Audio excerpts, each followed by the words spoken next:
تمہیں شاید معلوم نہیں کہ میں تمہارے جسموں کی کیا حالت بنا دوں گا، ونڈسر نے کہا۔ اگر تمہیں یہ توقع ہے کہ تمہیں فوراً قتل کر دیا جائے گا تو تمہاری یہ توقع پوری نہیں ہوگی۔ میں تمہیں جس تندور میں پھینکوں گا اس میں سے اتنی جلدی نجات حاصل نہیں کر سکو گے۔ اس نے مسکرا کر کہا، کیا تم مجھ سے منوا لو گے کہ تم جاسوس نہیں ہو؟ کیا میں ابھی بھی شک میں ہوں؟ تم میں اتنی عقل نہیں ہے کہ مجھے دھوکہ دے سکو۔ تم میں اتنی عقل ہوتی تو اس لڑکی کے ہاتھوں بے وقوف نہ بنتے۔ اس نے تمہیں اپنی جوانی اور خوبصورتی کے جال میں پھانس لیا تھا۔ سنو میرے صلیبی دوست، خلت کھری باتوں پر آ گیا، بولا، ہم دونوں جاسوس ہیں، مگر یہ جھوٹ ہے کہ میں یا میرا رفیق لڑکیوں کے حسن کے فریب میں آ گئے تھے۔ میں پتھر ہوں، لیکن مجھ میں ایک کمزوری ہے۔ بہت عرصہ گزرا، 15-16 سال کی عمر میں ایک لڑکی میرے سامنے فروخت ہو گئی تھی۔ میں نے اسے بچانے کی کوشش میں ایک آدمی کی تلوار چھین لی تھی اور ایک کو زخمی بھی کر دیا تھا۔ وہ 3 تھے اور میں اکیلا۔ انہوں نے مجھے گرا لیا۔ اگر میں بے ہوش نہ ہو جاتا تو اس لڑکی کو بچا لیتا۔ وہ اسے لے گئے اور مجھے لوگ بے ہوشی کی حالت میں اٹھا کر گھر لے گئے تھے۔ تم کہاں کے رہنے والے ہو؟ ونڈسر نے پوچھا۔ دمشق سمجھ لو، خلت نے جواب دیا۔ میں اب کچھ نہیں چھپاؤں گا۔ دمشق کے قریب ایک گاؤں ہے، میں وہاں کے رہنے والا ہوں اور میرا رفیق بغدادی ہے۔ میں یہ باتیں تمہارے ڈر سے نہیں بتا رہا۔ مجھے تم اتنی آسانی سے نہیں پکڑ سکو گے۔ ہمت ہے تو ہمارے ہاتھوں سے برچیاں لے لو، ہم سے تلواریں لے لو، اور جس تنور کا تم ذکر کرتے ہو اس میں ہماری لاشیں جائیں گی۔ ونڈسر کے ہونٹوں پر طنزیہ مسکراہٹ تھی۔ صلیبی لڑکی نے ہنس کر کہا، انہیں خوش فہمی مروائے گی، اور نئی رقاصہ خلت کو گہری نظروں سے دیکھ رہی تھی۔ میں تمہیں بتا رہا تھا کہ میں اس لڑکی کو نہیں بچا سکا تھا، خلت نے کہا۔ اس لڑکی کی یاد کانٹا بن کر میرے دل میں اتر گئی۔ اس رات جب ہم دونوں تمہارے قافلے کے ساتھ، تو تمہاری 2 لڑکیوں نے مجھے کہا کہ انہیں بیچنے کے لیے اغوا کر کے لے جایا جا رہا ہے، تو میری آنکھوں کے سامنے وہ لڑکی آ گئی جسے میں بچا نہیں سکا تھا۔ میں نے ان دونوں لڑکیوں کے چہروں پر اسی لڑکی کا چہرہ دیکھا۔ میرے دل میں جو کانٹا تھا اس نے میری عقل پر پردہ ڈال دیا۔ اگر مجھے وہ لڑکی یاد نہ آتی تو میں کبھی بے وقوف نہ بنتا۔ نئی رقاصہ کا جسم بڑی زور سے کانپا۔ وہ پیچھے ہٹ گئی اور پلنگ پر بیٹھ گئی۔ اس کا رنگ زرد ہو گیا تھا۔ اور اب تو موت بھی مجھے بے وقوف نہیں بنا سکتی، خلت نے کہا، اور تمہارا کوئی لالچ مجھے اپنے فرض سے گمراہ نہیں کر سکتا۔ ادھر ضیافت کے ہال میں ونڈسر کا انتظار ہو رہا تھا۔ جنہیں پتہ چل چکا تھا کہ کوئی نئی رقاصہ آئی ہے، وہ رقاصہ کے انتظار میں تھے۔ یہ تو کسی نے بھی نہیں دیکھا تھا کہ دروازے کے باہر جو 2 سنتری مستعد کھڑے تھے وہ کہاں چلے گئے ہیں۔ برچیاں اور تلواریں ابھی تک خلت اور اس کے ساتھی کے پاس تھیں۔ ونڈسر نے جب دیکھا کہ وہ اس کی پیشکش ٹھکرا چکے ہیں اور دونوں اپنے عقیدے اور فرض کے پکے معلوم ہوتے ہیں، تو اس نے کہا کہ ہتھیار اس کے حوالے کر دیں۔ دونوں نے صاف انکار کر دیا۔ ونڈسر ان سے زبردستی ہتھیار لینے کے لیے دروازے کی طرف بڑھا۔ وہ باڈی گارڈز کو بلانا چاہتا ہوگا۔ خلت نے تیزی سے دروازہ بند کر دیا اور زنجیر چڑھا کر برچی کی نوک ونڈسر کی طرف کر کے کہا، جہاں ہو وہیں کھڑے رہو۔ اس نے آگے بڑھ کر برچی کی نوک ونڈسر کی شہرگ پر رکھ دی۔ خلت کے ساتھی نے اپنی برچی کی نوک صلیبی لڑکی کی شہرگ پر رکھی۔ ونڈسر اور لڑکی پیچھے ہٹتے ہٹتے دیوار کے ساتھ جا لگے۔ خلت اور اس کے ساتھی نے دونوں کو وہیں دبا لیا۔ خلت نے نئی رقاصہ سے کہا، تم ان کے ساتھ کھڑی ہو جاؤ، اگر تم نے شور مچایا تو جان سے ہاتھ دھو بیٹھو گی۔ اگر تم خلت ہو تو میرا نام ہیرا ہے، نئی رقاصہ نے کہا۔ میں نے تمہیں پہلے دن ہی پہچان لیا تھا اور تم مجھے پہچاننے کی کوشش کر رہے تھے۔ تھوڑی دیر بعد خلت نے اپنے نام کے سوا باقی نشانیاں بتا دی تھیں۔ ہیرا جب سے یہاں آئی تھی وہ خلت کو دیکھ رہی تھی، مگر خلت کی طرح وہ بھی شک میں تھی۔ وہ بھی یہی سوچتی رہی ہوگی کہ انسانوں کی صورتیں ایک جیسی بھی ہو سکتی ہیں۔ کیا تم بھی جاسوس ہو؟ خلت نے پوچھا۔ نہیں، ہیرا نے جواب دیا، میں صرف رقاصہ ہوں۔ مجھ پر کوئی شک نہ کرتا خلت، میں تمہارے ساتھ ہوں اور تمہارے ساتھ جاؤں گی۔ مرنا ہے تو تمہارے ساتھ مروں گی۔ اسوال ضیافت میں آ گیا۔ اس کے تمام امراء، وزراء اور دوسرے مہمان بھی آ گئے۔ ان میں صلیبی فوج کے افسر بھی تھے جو مشیروں کی حیثیت سے یہاں آئے تھے۔ ان کا انداز بادشاہوں جیسا تھا۔ ان میں ریمانڈ کا فوجی نمائندہ بھی تھا۔ وہ سب ونڈسر کو ڈھونڈ رہے تھے۔ وہ ابھی تک غیر حاضر تھا۔ تمام صلیبی لڑکیاں ہال میں پہنچ گئی تھیں، صرف ایک نہیں تھی۔ ناچنے والیاں بھی آ گئی تھیں۔ نئی رقاصہ غیر حاضر تھی۔ اسوالے کے آ جانے سے سب کی بے تابی بڑھ گئی۔ ایک ملازم سے کہا گیا کہ وہ ونڈسر اور دونوں لڑکیوں سے کہے کہ سب آ گئے ہیں۔ انہیں باندھ کر یہیں پھینک چلتے ہیں، خلت کے ساتھی نے کہا۔ کیا تم سانپوں کو زندہ رکھنا چاہتے ہو؟ خلت نے کہا اور برچھی جس کی نوک ونڈسر کی شہرگ کو چھو رہی تھی پوری طاقت سے دبائی۔ ونڈسر کا سر دیوار کے ساتھ لگا ہوا تھا۔ برچھی کی انی اس کی شہرگ میں داخل ہو کر پیچھے کو نکل گئی۔ ونڈسر کا ہلکا سا خراٹا سنا دیا۔ اس کے فوراً بعد ایسا ہی ایک خراٹا صلیبی لڑکی کے منہ سے نکلا۔ اس کی شہرگ کو چیرتی ہوئی برچھی کی انی خلت کے ساتھی نے پار کر دی تھی۔ دونوں نے برچیاں نکالی۔ ونڈسر اور لڑکی گر کر تڑپنے لگے۔ خلت اور اس کے ساتھی نے دونوں کے دلوں پر برچیاں رکھ کر اوپر سے پورا وزن ڈالا۔ دونوں کے دل چیر گئے اور وہ ٹھنڈے ہو گئے۔ دونوں کی لاشوں کو پلنگ کے نیچے پھینک دیا گیا۔ یہ کمرہ ونڈسر کا تھا۔ دیوار کے ساتھ اس کا چوغا لٹک رہا تھا جس کے ساتھ سر کو ڈھانپنے والا حصہ بھی تھا۔ ہیرا نے خود ہی یہ چوغا پہن لیا اور سر بھی ڈھانپ لیا۔ وہاں سے کپڑے اٹھا کر اس نے رقص والا گھنگرو اتار دیا اور مردانہ لباس کمر سے نیچے تک چڑھا لیا۔ پاپوش بھی بدل لیے اور چہرہ بھی چھپا لیا۔ اسے اب ایک نظر میں کوئی نہیں پہچان سکتا تھا کہ یہ لڑکی ہے۔ خلت نے دروازہ کھولا، باہر دیکھا۔ برآمدے میں ملازموں کی آمد و رفت اور باغ دوڑ تھی۔ وہ تینوں باہر نکلے، دروازہ بند کیا اور ایک طرف چل پڑے۔ فوراً بعد وہ اندھیرے میں ہو گئے۔ ادھر ایک گھاٹی تھی، اس سے اترے اور خطرے کے علاقے سے نکل گئے۔ خلت اور اس کے ساتھی کو معلوم تھا کہ انہیں کہاں جانا ہے۔ اس کا کمانڈر ایک عالم فاضل کے روپ میں جہاں رہتا تھا وہاں چھپنے کی جگہ بھی تھی اور وہاں نکلنے کا بندوبست بھی ہو سکتا تھا۔ اس وقت شہر سے نکلنا خطرے سے خالی نہیں تھا۔ گھوڑے بھی نہیں تھے۔ انہیں حلب سے فرار ہو کر دمشق پہنچنا تھا۔ انہیں یہ اندازہ بھی تھا کہ قتل کا پتہ چلتے ہی شہر میں کیا ادھم بپا ہوگا۔ قتل کا انکشاف ہوتے زیادہ دیر نہیں لگی۔ کسی نے ونڈسر کے کمرے کا دروازہ کھولا۔ پلنگ کے نیچے سے جو خون بہ رہا تھا وہ فرش پر پھیلا ہوا دروازے تک پہنچ گیا تھا۔ ہنگامہ بپا ہو گیا۔ وہاں ایک نہیں 2 لاشیں تھیں۔ دونوں کے زخم ایک جیسے تھے۔ فوری طور پر پہرے داروں کا خیال آیا۔ ان کی موجودگی میں بیک وقت 2 قتل کون کر سکتا تھا؟ جن سنتریوں کی ڈیوٹی تھی انہیں بلا لیا گیا۔ دونوں غائب تھے۔ اس عمارت میں کسی کا بغیر اجازت داخلہ ممنوع تھا۔ یہاں چیدہ لوگ جو حاکم یا معزز شہری تھے آ سکتے تھے، ان کی بھی چیکنگ ہوتی تھی۔ باڈی گارڈز کے کمانڈر کے لیے مصیبت کھڑی ہو گئی۔ یہ قتل پیشہ وروں کا کام تھا یا سلطان ایوبی کے جاسوسوں کا، اور یہ کام فدائی قاتلوں کا بھی ہو سکتا تھا۔ کسی نے کہا کہ کرائے کے یہ قاتل کسی سے بھی اجرت لے کر قتل کر سکتے ہیں۔ دروازے کے دونوں سنتری نہ ملے تو یہ شک پختہ ہو گیا کہ وہ سلطان ایوبی کے آدمی ہوں گے اور انہوں نے ونڈسر کو اس وجہ سے قتل کیا ہے کہ وہ جاسوسوں کا سربراہ بن کے آیا تھا۔ رات دیر تک خلت اور اس کا ساتھی نہ ملے تو شہر میں ان کی تلاش شروع ہو گئی۔ یہ انکشاف بہت دیر بعد ہوا کہ رقاصہ بھی غائب ہے۔ شہر کی ناکہ بندی کر دی گئی۔ خلت، اس کا ساتھی اور ہیرا اپنے ٹھکانے پر پہنچ گئے تھے۔ انہوں نے اپنے کمانڈر کو اپنا کارنامہ سنایا تو اس نے انہیں چھپا لیا اور کہا کہ وہ باہر کے حالات کے مطابق انہیں بتائے گا کہ وہ کب یہاں سے نکلیں۔ اس پر کسی کو شک نہیں ہو سکتا تھا کیونکہ اسے لوگ عالم اور برگزیدہ انسان سمجھتے تھے۔ اداکاری میں اسے مہارت حاصل تھی۔ اس نے اپنے جو شاگرد اپنے ساتھ رکھے ہوئے تھے وہ بھی جاسوس تھے۔ حلب سے دمشق تک وہی اطلاعات پہنچاتے تھے۔ اس نے دونوں شاگردوں کو حکم دیا کہ وہ باہر کی خبر رکھیں کہ کیا ہو رہا ہے۔ ہیرا نے اس عالم کے سامنے خلت کو سنایا کہ اس پر کیا گزری تھی۔ وہ واقعہ تو 7-8 سال پرانا ہو چکا تھا۔ اس نے سنایا کہ خلت جب ہیرا کو اس کے باپ، جو دراصل اس کا باپ نہیں تھا، اور ان 2 آدمیوں سے بچانے کے لیے لڑا تھا تو ہیرا کے باپ نے پیچھے سے کدال خلت کے سر پر ماری تھی۔ اس سے وہ بے ہوش ہو گیا تھا۔ وہ تینوں ہیرا کو گھر لے گئے۔ ایک نکاح خاں کو بلایا جس نے اس سے پوچھے بغیر نکاح پڑھ دیا اور دونوں آدمی ہیرا کو اپنے ساتھ لے گئے۔ ایک رات وہ دمشق میں ٹھہرے، پھر اسے ان علاقوں میں لے گئے جو صلیبیوں کے قبضے میں تھے۔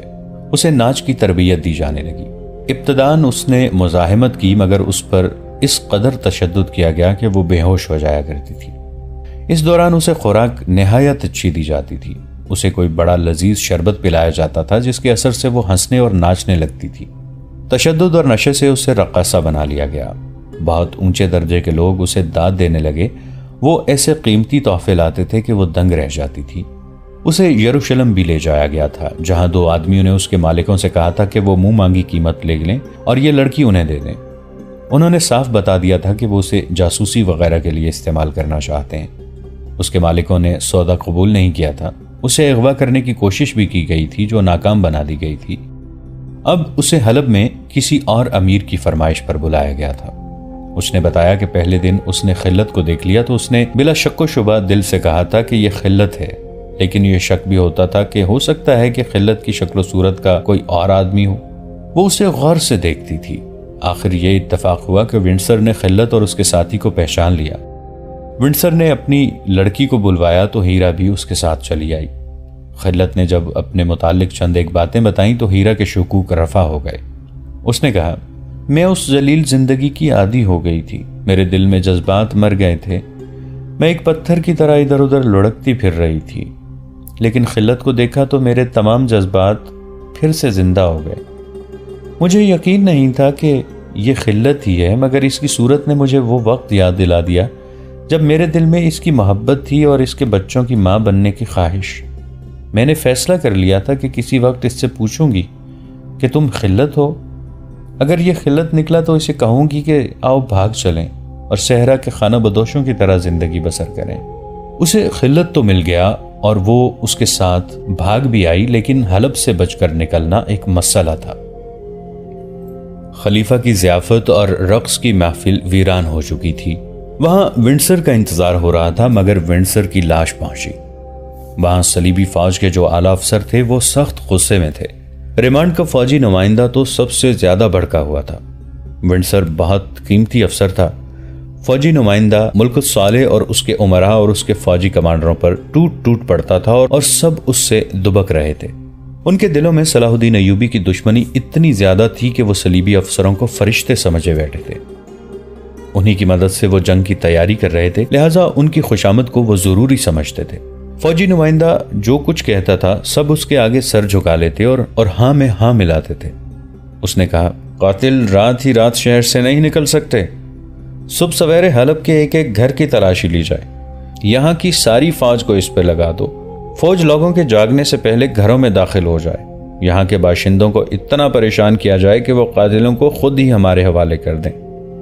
ایسا ہی ہوگا، ایک مسلمان امیر نے کہا۔ ہم فوج کو ابھی حکم دے دیتے ہیں کہ صحرا کے اندھیرے میں شہر میں پھیل جائیں۔ ایسا نہیں ہوگا، یہ آواز ایک مسلمان قلعہدار کی تھی۔ اس نے ایک بار پھر گرج کر کہا، ایسا نہیں ہوگا، تلاشی صرف اس گھر کی لی جائے گی جس پر پختہ شک اور کوئی واضح شہادت ہوگی۔ اتنے سارے اعلیٰ حکام کے ہجوم پر اس گرجدار آواز نے سناٹا طاری کر دیا۔ کسی کو توقع نہیں تھی کہ ریمانڈ کے فوجی نمائندے کے حکم کو کوئی مسلمان ایسے جوش سے ٹوکے گا۔ سب نے دیکھا کہ یہ کون ہے۔ وہ حماد کا قلعہدار تھا جس کا نام جوردک تھا۔ تاریخ میں اس کا نام جوردک ہی لکھا گیا ہے، پورے نام کا علم نہیں ہو سکا۔ اس کے متعلق تاریخ اتنا ہی بتاتی ہے کہ وہ صلاح الدین ایوبی کا دوست تھا، لیکن وقائع نگاروں کے مطابق اس واقعے تک وہ صلاح الدین ایوبی کے مخالف کیمپ میں تھا اور الصالح کے وفاداروں میں سے تھا۔ اس کا ثبوت یہ ہے کہ وہ صرف اس ضیافت میں ہی شریک نہیں تھا بلکہ جنگی کانفرنسوں میں شریک ہوتا تھا۔ سلطان ایوبی کے خلاف جنگ کا جو منصوبہ بنا تھا وہ اس میں بھی شریک تھا۔ اس نے جب ایک صلیبی کے منہ سے یہ الفاظ سنے کہ حلب کے ہر گھر کی تلاشی لی جائے گی تو اس میں اسلامی وقار پیدا ہو گیا۔ اس نے کہا، یہاں سب مسلمان گھرانے ہیں جن میں پردہ نشین خواتین بھی ہیں، ہم ان کی بے عزتی برداشت نہیں کریں گے۔ شریف گھرانوں میں فوجی داخل نہیں ہوں گے۔ قاتل اسی شہر کے تھے، ایک صلیبی افسر نے کہا۔ ہم تمام شہریوں سے انتقام لیں گے۔ ونڈسر جیسا قابل افسر قتل ہو گیا ہے، ہمیں کسی کی عزت اور کسی کے پردے کی پرواہ نہیں، اور مجھے تمہارے ایک افسر کے قتل کی پرواہ نہیں، جوردک نے قہر سے کانپتی ہوئی آواز میں کہا۔ جوردک خاموش رہو، نو عمر اور نا تجربہ کار سلطان نے حکم کے لہجے میں کہا۔ یہ لوگ اتنی دور سے ہماری مدد کے لیے آئے ہیں، کیا تم مہمان نوازی کے آداب سے ناواقف ہو؟ احسان فراموش نہ بنو، ہمیں قاتل کو پکڑنا ہے۔ خلیفہ کی تائید میں کئی آوازیں سنائی دی۔ میں صلاح الدین ایوبی کے خلاف ہو سکتا ہوں اور ہوں بھی، جوردک نے کہا، لیکن اپنی قوم کے خلاف نہیں ہو سکتا۔ محترم سلطان، اگر آپ نے شہریوں کو پریشان کیا تو سب آپ کے خلاف ہو جائیں گے۔ آپ صلاح الدین ایوبی کے خلاف جو محاذ بنا رہے ہیں وہ کمزور ہو جائے گا۔ ہم نے تو قوم کی کبھی پرواہ نہیں کی، ریمانڈ کے فوجی نمائندے نے کہا۔ ہم قاتلوں کو ڈھونڈیں گے، وہ کسی کے گھر میں ہی ہوں گے، ہم انہیں باہر نکال لیں گے۔ یہ قتل صلاح الدین ایوبی نے کرایا ہے۔ میرے دوست، جوردک نے کہا، تمہارے ایک افسر کا قتل کوئی بڑی اہم بات نہیں ہے. تم صلاح الدین ایوبی کو قتل کرنے کی کتنی بار کوشش کر چکے ہو. یہ الگ بات ہے کہ تم اسے قتل نہیں کر سکے. میں یہ نہیں کہوں گا کہ تم نے کوئی جرم کیا تھا. دشمن ایک دوسرے کو ہر جائز اور ناجائز طریقے سے مارنے اور مروانے کی کوشش کرتے ہیں. اگر تمہارے ونڈسر کو ایوبی نے قتل کر دیا ہے تو فرق صرف یہ پڑا ہے کہ تم اسے قتل کرانے میں کامیاب نہیں ہو سکے اور وہ تمہارے ایک اہم افسر کو قتل کرانے میں کامیاب ہو گیا ہے. تم اس کے کئی ایک اہم افسروں کو قتل کرا چکے ہو. اس نے شہریوں کو کبھی پریشان نہیں کیا. تمام مسلمان امراء اور حکام جوردک کے خلاف بولنے لگے. وہ صلیبیوں کو ناراض نہیں کرنا چاہتے تھے، لیکن جوردک نے سب کا مقابلہ کیا اور اسی بات پر ڈٹا رہا کہ شہر کے کسی گھر کی تلاشی نہیں لی جائے گی. تو کیا ہم یہ سمجھیں کہ تم بھی اس قتل میں شریک ہو؟ ایک صلیبی مشیر نے کہا. مجھے شک ہے کہ تم صلاح الدین ایوبی کے دوست ہو. اگر حلب کے مسلمانوں کو پریشان کیا گیا تو میں کسی کے بھی قتل میں شریک ہو سکتا ہوں، جوردک نے کہا، اور میں ایوبی کا دوست بھی ہو سکتا ہوں. ہم جب تک یہاں ہیں ہمارا حکم چلے گا، صلیبی نمائندے نے کہا. تم یہاں اجرت پہ آئے ہو، جوردک نے کہا. یہاں ہمارا حکم چلے گا. ہم مسلمان ہیں، حالات ہمیں آپس میں لڑا رہے ہیں. مسلم اور غیر مسلم کی کبھی دوستی نہیں ہو سکتی. اگر تم بلا اجرت آئے ہو تو میں تمہاری مدد سے دستبردار ہوتا ہوں. میں قلعہ داری کے عہدے سے بھی دستبردار ہوتا ہوں، اور میں تم سب کو بھی یہ بتا دینا چاہتا ہوں کہ میری قوم کے کسی بھی ایک بے گناہ فرد کو تکلیف دی گئی تو میں انتقام لوں گا. کسی کے اشارے پر دو آدمی جوردک کو باہر لے گئے. اس کی غیر حاضری میں صلیبی نمائندے نے سب سے کہا کہ حالات ایسے ہیں کہ قلعہ دار کو ناراض نہیں کیا جا سکتا. یہ شخص اتنی دلیری سے باتیں کر رہا ہے تو اس سے یہ ظاہر ہوتا ہے کہ اس کے قلعے میں جو فوج ہے وہ اس کی مرید ہے. اگر ایسا ہے تو یہ صورتحال اچھی نہیں. آپس میں صلاح مشورہ کر کے جوردک کو اندر واپس بلا لیا گیا اور اسے بتایا گیا کہ شہریوں کو پریشان نہیں کیا جائے گا، مگر قاتلوں کو تلاش ضرور کیا جائے گا. جوردک نے کہا کہ وہ 2-3-4 دن وہیں رہے گا. 3-4 دنوں بعد جوردک حلب سے روانہ ہوا. وہ اپنے قلعے حماد کو جا رہا تھا. اس کی موجودگی میں قاتلوں کی تلاش اور سراغ رسانی ہوتی رہی. اس کی خواہش کے مطابق کسی گھر کی تلاشی نہیں لی گئی تھی. وہ مطمئن ہو کر جا رہا تھا، مگر صلیبیوں کو اس کے متعلق اطمینان نہیں تھا. اس کے ساتھ 10-12 محافظ تھے. جوردک سمیت اب گھوڑوں پر سوار تھے. جوردک سمیت سب گھوڑوں پر سوار تھے. راستے میں ٹیلوں اور چٹانوں کا علاقہ آتا تھا. جوردک اس علاقے میں داخل ہوا تو بیک وقت کہیں سے 2 تیر آئے. دونوں اس کے گھوڑے کے سر میں پیوست ہو گئے. تیر اندازوں نے تیر جوردک پر چلائے ہوں گے. گھوڑا بے لگام ہو کر دوڑ پڑا. 2 تیر اور آئے، وہ بھی گھوڑے کو لگے. اب کے نشانہ خطا ہونے کی وجہ یہ ہو سکتی تھی کہ گھوڑا بدک کر ادھر ادھر دوڑ رہا تھا. جوردک شاہ سوار تھا. وہ دوڑتے گھوڑے سے کود کر ایک چٹان کی اوٹ میں ہو گیا. اس کے محافظ ادھر ادھر بکھر گئے تھے. وہ تیر اندازوں کے تعاقب میں گئے تھے. علاقہ ایسا تھا کہ کسی کو پکڑنا آسان نہیں تھا. جوردک سمجھ گیا کہ یہ کرائی کے قاتل ہیں جنہیں صلیبیوں نے اسے قتل کرنے کے لیے بھیجا ہے. انہیں یہ شک تھا کہ جوردک سلطان ایوبی کا دوست ہے. وہ جنگجو تھا. چٹان کی اوٹ سے نکل کر اوپر چلا گیا. اسے صرف چٹانیں نظر آئیں یا اپنے محافظ جو ادھر ادھر تیر اندازوں کو ڈھونڈتے پھر رہے تھے. ادھر آ جاؤ، کسی نے چلا کر کہا. ادھر آ جاؤ، پکڑ لیے ہیں. محافظ ادھر کو بھاگے. محافظوں نے 3 آدمیوں کو گھیرے میں لے رکھا تھا. تینوں نقاب پوش تھے مگر ان کے پاس کمانیں نہیں تھیں. ترکش بھی کسی کے پاس نہیں تھی. ان کے ساتھ گھوڑے تھے. انہیں اس حالت میں پکڑا گیا تھا کہ 2 گھوڑوں پر سوار ہو رہے تھے. تینوں نے چہرے چھپا رکھے تھے. ان کی صرف آنکھیں نظر آتی تھی. انہیں پکڑ کر جوردک کے پاس لے گئے. تمہاری کمانیں اور ترکش کہاں ہیں؟ جوردک نے ان سے پوچھا. ہمارے پاس صرف تلواریں ہیں، ایک نے جواب دیا. سنو بھائیو، جوردک نے بڑے تحمل سے کہا، تمہارے 4 تیر خطا گئے. تم مجھے قتل نہیں کر سکے. تم پکڑے بھی گئے ہو. تم ہار گئے ہو. اب جھوٹ سے بچو. کیسے تیر؟ ایک نے حیرت زدہ ہو کے پوچھا. ہم نے کسی پر تیر نہیں چلائے. ہم مسافر ہیں، ذرا آرام کرنے کے لیے رکے تھے. اب جا رہے تھے کہ ان لوگوں نے پکڑ لیا ہے. جوردک ہنس پڑا اور جواب دینے والے نقاب پوش سے کہنے لگا، میں تمہیں اپنا دشمن نہیں سمجھتا.